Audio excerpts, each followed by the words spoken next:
कांग्रेस सरकार सत्ता में आते ही नई एक्साइज पॉलिसी शुरू कर दी, जिसके अंतर्गत पिछले वर्ष 2023-24 में हिमाचल प्रदेश में ठेकों की नीलामी हुई है। नीलामी की धनराशि को रिजर्व प्राइस माना जा रहा है, परंतु इस वर्ष ठेकों की नीलामी रिजर्व प्राइस से कम में हुई है, जबकि शराब की सेल भी बढ़ी है, शराब का रेट भी बढ़ा है। उन्होंने कहा कि इसके चलते तो बोली रिजर्व प्राइस से ज्यादा होनी चाहिए थी और इन्हें रिजर्व प्राइस ज्यादा रखना चाहिए था। इसका साफ साफ अर्थ है कि मुख्यमंत्री अपने चहेतों को डबल फायदा पहुंचाने का प्रयास कर रहे हैं। पहला, उनको कम रेट में दूसरा एरिया बढ़ा दिया गया और तीसरा, उनको रिटर्न प्राइस से ज्यादा रेट में बेचने का लाइसेंस दे दिया है। उन पर कार्रवाई भी नहीं हो रही है।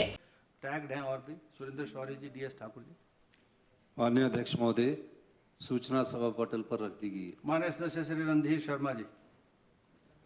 अध्यक्ष महोदय, ये जो सूचना सभा पटल पर रखी गई है, जो प्रश्न मैंने पूछा था कि वित्तीय वर्ष शराब के ठेकों की नीलामी हेतु रिजर्व धनराशि कितनी रखी गई, नीलामी कितनी हुई, जिलावार ब्यौरा दें। इस सूचना से ही स्पष्ट होता है कि जो नई एक्साइज पॉलिसी सरकार लेके आई है, उस पॉलिसी का लाभ उठाकर प्रदेश में एक बहुत बड़ा शराब घोटाला घटित हुआ है। आप देखेंगे, अगर ये सूची आप जिलावार पढ़ेंगे तो इस सूची में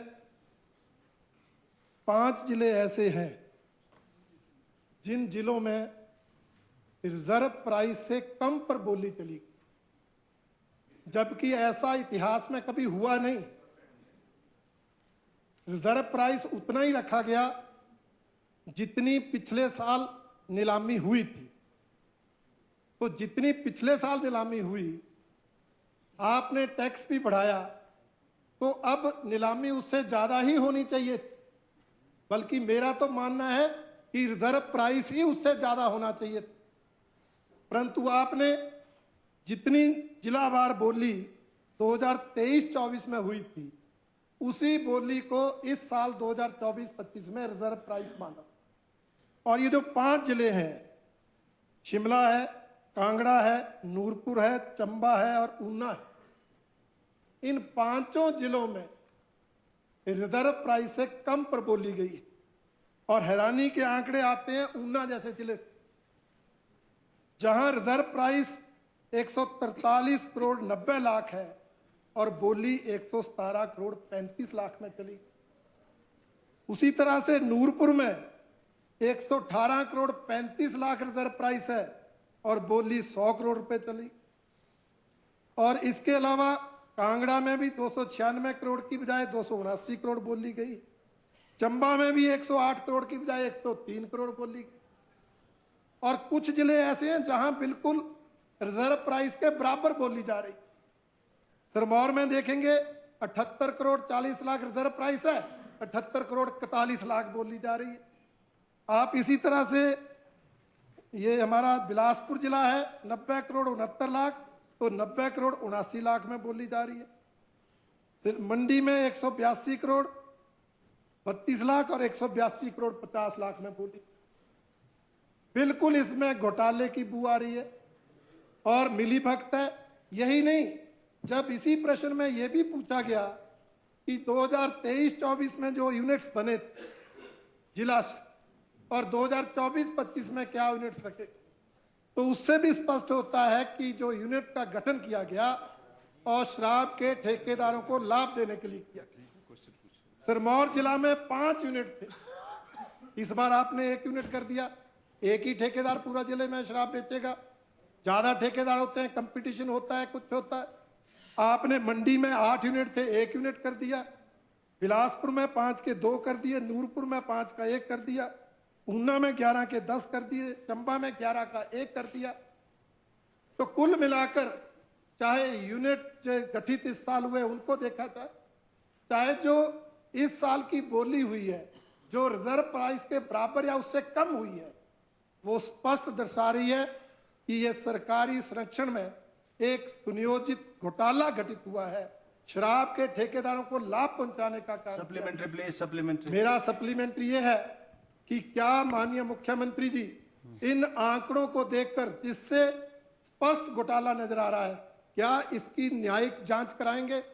क्या दोबारा इसकी बोलियां कराएंगे ताकि निष्पक्षता से सरकार जो है ये दर्शा सके कि उन्होंने इन घोटालों को घटित करने में कोई संरक्षण नहीं दिया?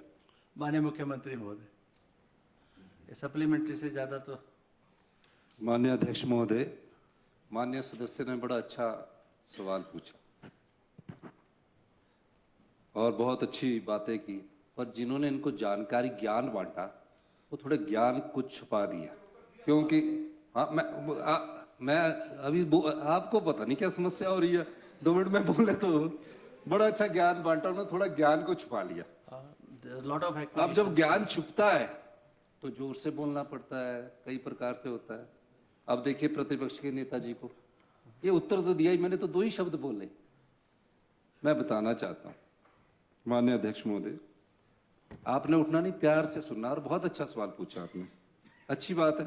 प्रदेश के लिए हमारी सरकार जब से आई पूरी पारदर्शिता से हर काम कर, और हमारा सरकार ने व्यवस्था परिवर्तन किया।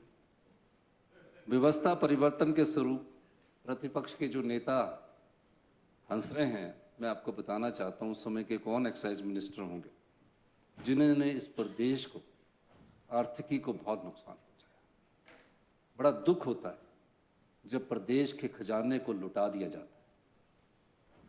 मैं ये बात माननीय सदस्य, नीलामी और निविदा प्रक्रिया वर्ष में जो आपके समय होती थी, 5-4 बरस आपने 4 बरस ठेकों को रिन्यू किया। कौन एक्साइज मिनिस्टर थे? आप उनसे जानकारी जरूर लेना। ये ले, अभी आप बोल रहे तो दो, मैंने यही कहा थोड़ा सहनशीलता। आपने अच्छा सवाल पूछा, आप बोल रहा हूं ना, आप सुन रहा हूं मैं। आपने बोला ना, आपने घोटाला बोला, ये घोटालों का जवाब दे रहे हैं। घोटाला भाई, घोटाला शब्द का जवाब तो ले लो आप। घोटालों का घोटाला का तो घोटाला शब्द बोला ना, उसका जवाब ले लो ना। घोटाला शब्द का जवाब ले लो।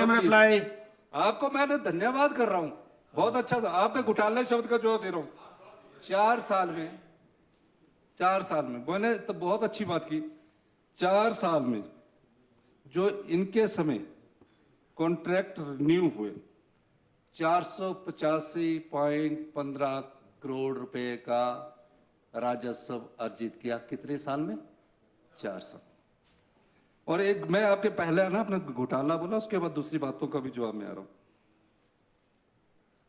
और जब हमारी सरकार ने नीलामी की 1 वर्ष में, तो 450 करोड़ रुपए की बढ़त हुई 1 साल में।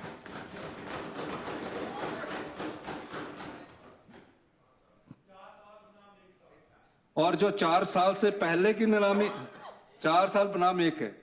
आपके पिछले 5 साल में, 4 साल तो आपने रिन्यू किए, 1 साल आपने भी नीलामी की, सिर्फ 665 करोड़ 42 रुपए आए। 665 करोड़ 42 रुपए आए।